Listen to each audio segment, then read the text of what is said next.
أعوذ بالله من الشيطان الرجيم. بسم الله الرحمن الرحيم. إن قارون كان من قوم موسى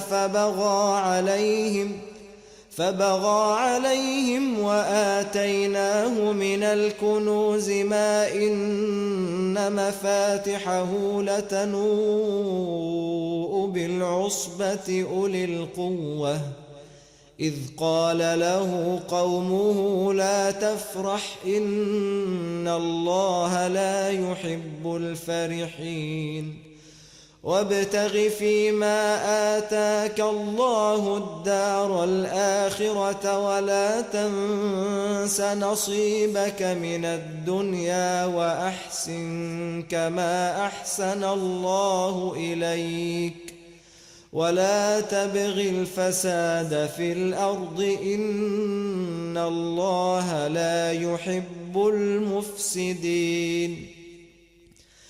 قال إنما أوتيته على علم عندي أولم يعلم أن الله قد أهلك من قبله من القرون من هو أشد منه قوة وأكثر جمعا ولا يسأل عن ذنوبهم المجرمون.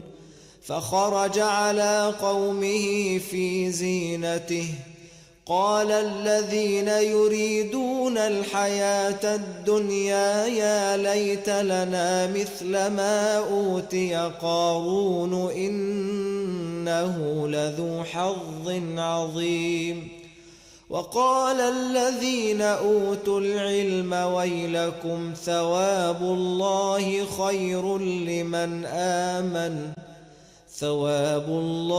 خير لمن آمن وعمل صالحا ولا يلقاها إلا الصابرون.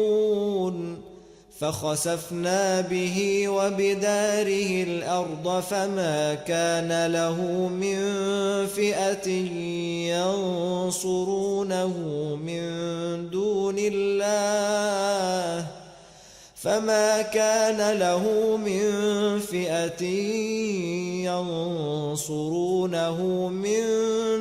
الله وما كان من المنتصرين.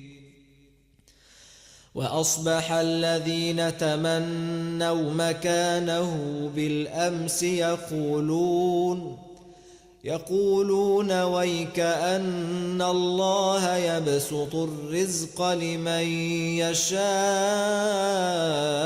من عباده ويقدر لولا أمن الله علينا لخسف بنا ويكأنه لا يفلح الكافرون.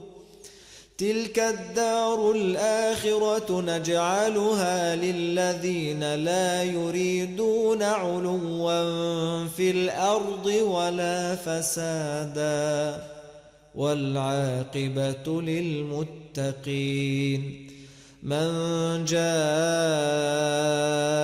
بالحسنة فله خير منها ومن جاء